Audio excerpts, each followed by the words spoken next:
So, the text kicks off with this striking line. You take my house when you do take the prop that doth sustain my house. You take my life when you do take the means whereby I live. It really sets the stage for the idea that our rights are not just privileges, but, the very essence of our existence. And that rhetoric carries us into a broader conversation on civil rights and legal responsibility. Exactly. There's this intense energy that makes it clear losing even a single aspect of what's essential is like losing a part of one's life. Definitely.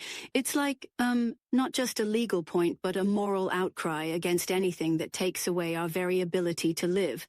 The author really emphasizes, the painstaking care in choosing each word, so it isn't misinterpreted. Yeah, absolutely. They're stressing that what's at stake is the foundation of liberty itself. And then the text moves on, critiquing the recent Supreme Court decision on the Civil Rights Bill, saying this decision not only undermines the legal safeguards, but also strips away the moral intent that the 14th Amendment was meant to secure. Right. It's like, the speaker says our government has been wounded deeply, almost as if our society has been attacked at its very core. What really stands out is how they draw parallels with historical injustices like the Fugitive Slave Bill and the Dred Scott decision to remind us that these aren't just legal missteps. They're moral failures, absolutely. And then there's that section where the speech argues that a strict, literal interpretation of the law is dangerous because it ignores the broader, more humane purpose the law was originally intended to serve. Yeah, it's like, it challenges us to think, should we follow the letter of the law if it means, sacrificing the spirit of fairness and equality? Right? The author really warns that our legal system is losing touch with its moral roots. Now, I, must say I have a little reservation. While I see the point, isn't there also value in maintaining strict legal consistency? Sometimes following the letter of the law can protect against, arbitrary decisions. That's a fair critique, and I respect that. But here the argument is that when it comes to matters of, fundamental human rights, sticking too closely to wording without considering intent can actually, enable systematic injustice. It's a call to consider the broader, more empathetic vision behind our Constitution. I get that. It's a reminder that law isn't a vacuum. It exists amidst our history, our emotions, and our shared humanity.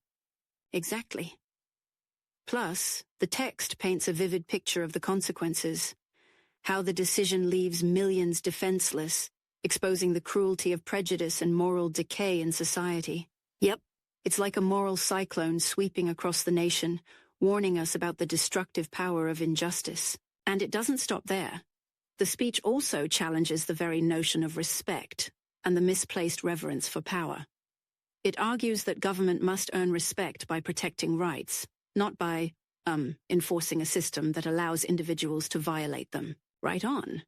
It reminds us that, ultimately, a wrong done to one is a wrong done to all.